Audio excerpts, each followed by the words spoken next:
पाकिस्तान का कौमी परचम हिलाल और सितारा, इत्तेहाद और ईमान की पहचान। अस्सलामुअलैकुम नाजरीन, पाकिस्तान का झंडा। आज हम बात करेंगे उस निशान की जो हमारे दिलों की धड़कन है, उस रंग की जो हमारी पहचान है, उस अलामत की जो हमारे ईमान, कुर्बानी और इत्तेहाद की दास्तान सुनाती है। जी हाँ, पाकिस्तान के कौमी परचम की। ये परचम सिर्फ कपड़े का एक टुकड़ा नहीं, बल्कि ये हमारी तारीख, नजरिए और कुर्बानियों का अकास है। आइए आज जानते हैं कि ये परचम कैसे वजूद में आया, इसके रंगों, निशानों और मानी में क्या पैगाम छुपा है और हम बतौर पाकिस्तानी इससे क्या सीख सकते हैं। पाकिस्तान के कौमी परचम की कहानी दरअसल तहरीक पाकिस्तान की कहानी है। जब बर्रे सगीर के मुसलमान एक आज़ाद वतन का ख्वाब देख रहे थे तो उन्हें एक ऐसे निशान की ज़रूरत थी जो इस्लामी तशख़्ख़ुस और अक़लियतों के हुकूक दोनों की नुमाइंदगी करे।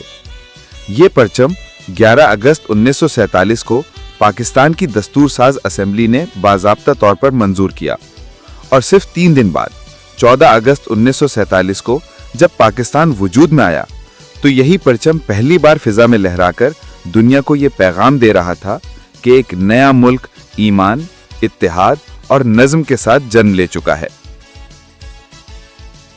डिजाइन किसने बनाया? कई लोग ये नहीं जानते कि पाकिस्तान के कौमी परचम का डिजाइन अमीरुद्दीन क़दवाई ने तैयार किया था। उन्होंने ऑल इंडिया मुस्लिम लीग के परचम को बुनियाद बनाकर एक ऐसा डिजाइन बनाया जो इस्लाम की रूह और अक़लियतों के एहतराम दोनों को समेटे हुए है। ये परचम देखने में सादा है, मगर इसके हर रंग, हर लकीर, हर निशान के पीछे एक गहरा मतलब छुपा है। सबसे नुमाया सब्ज रंग ईमान और इस्लाम की नुमाइंदगी करता है। ये रंग हमें याद दिलाता है कि पाकिस्तान की बुनियाद इस्लाम के उसूलों पर रखी गई थी। ये ईमान, कुर्बानी और उम्मीद का रंग है।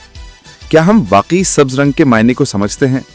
क्या हमने अपने ईमान को इतना मजबूत बनाया जितना ये रंग हमें दिखाता है? ये सवाल हर पाकिस्तानी को खुद से जरूर पूछना चाहिए। परचम का सफेद हिस्सा बाएं जानिब है और यह पाकिस्तान की गैर मुस्लिम अक़लियतों की नुमाइंदगी करता है। यह हमें याद दिलाता है कि पाकिस्तान सिर्फ मुसलमानों का मुल्क नहीं, बल्कि उन सब का है जो इसके शहरी हैं। यह सफेद रंग बर्दाश्त, अमन और रवादारी का पैगाम देता है कि यहाँ सबको मजहब, रंग और नस्ल से बालातर होकर बराबर के हुकूक हासिल हैं। कायदे आज़म मोहम्मद अली जिन्ना ने फरमाया था, पाकिस्तान में सब शहरी बराबर हैं, मजहब जाती मामला है। परचम के सब्ज हिस्से में चमकता हुआ हिलाल यानी चांद पाकिस्तान की तरक्की और रोशनी की अलामत है। चांद हमेशा नए आगाज की अलामत होता है। जैसे चांद अंधेरी रात में रोशनी लाता है, वैसे ही यह हमें याद दिलाता है कि पाकिस्तान भी उम्मीद का चिराग है, जहां अंधेरों को रोशनी में बदलने का अज़्म बसा हुआ है। हिलाल के साथ एक पंचकोनिया सितारा चमकता है। ये इल्म, रोशनी और रहनुमाई की अलामत है। यह हमें बताता है कि कौम की तरक्की इल्म के बगैर मुमकिन नहीं।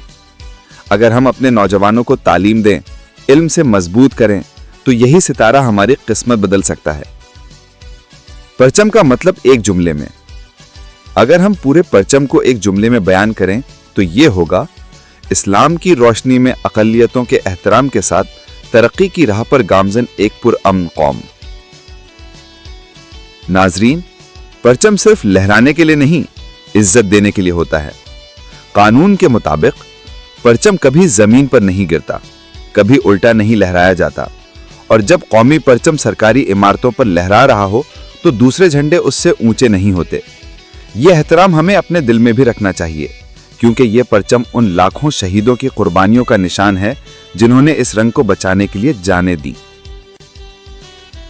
तारीखी लम्हात जब परचम लहराकर दुनिया ने पाकिस्तान को पहचाना। 1947 में पाकिस्तान की तारीख का पहला सुनहरा दिन जब पाकिस्तान का परचम पहली बार फिजा में बुलंद हुआ।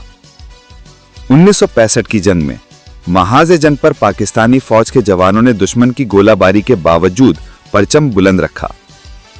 1992 को वो दिन जब पाकिस्तानी टीम ने क्रिकेट वर्ल्ड कप जीता तो यही परचम फख्र से दुनिया के सामने लहरा रहा था। 2009 का वो वक्त जब दहशतगर्दी के अंधेरों में कौम कमजोर पड़ रही थी तो हर घर पर यह परचम उम्मीद का इस्तियारा बनकर लहरा रहा था। ये परचम हमें याद दिलाता है कि हम एक जिंदा कौम हैं जो मुश्किलात में भी सर उठाकर जीना जानती है। क्या हमने कभी सोचा कि ये परचम हमारे हाथ में आना कितना मुश्किल था? क्या हम आज भी इसके मायने को अपने दिल में जिंदा रखे हुए हैं? क्या हम इसके सब्ज रंग की पाकीज़गी और सफेद लिस्से की रवादारी को अपनी जिंदगी में अपनाए हुए हैं? अगर नहीं, तो शायद वक्त आ गया है कि हम फिर से अपने परचम के मायने को समझें। ये परचम हमें सिर्फ कौमियत नहीं देता, ये हमें जिम्मेदारी देता है। जिम्मेदारी ईमान की कि हम अपने दीन और मुल्क से वफादार रहें। जिम्मेदारी इत्तेहाद की कि हम एक कौम बनकर रहें। जिम्मेदारी नज्म की कि हम अपने आमाल में शफाफियत और दियानत रखें। याद रखें, जब तक ये परचम फिजा में लहराता रहेगा, पाकिस्तान जिंदा रहेगा। लेकिन अगर हमने इसके उसूल भुला दिए तो इसका रंग मध्यम पड़ जाएगा। लिहाजा आइए अपने दिल में इस परचम का एहतराम पैदा करें, इसके रंगों को अपने किरदार में उतारें और अपनी जिंदगी को इसके पैगाम से जोड़ लें। नाजरीन, ये हिलाल सितारा सिर्फ कपड़े पर नहीं, यह हमारे ईमान, कुर्बानी और अज़्म पर कुंदा है। जब भी ये फजा में लहराता है तो गोया पूरी दुनिया को ये पैगाम देता है कि हम पाकिस्तानी हैं और हम अपनी शनाख्त, अपनी रवायात और अपने ईमान पर फख्र करते हैं। अल्लाह हमारे वतन को सलामत रखे और हमें अपने परचम की तरह सरसब्ज और सफ़ेद बना दे। आमीन।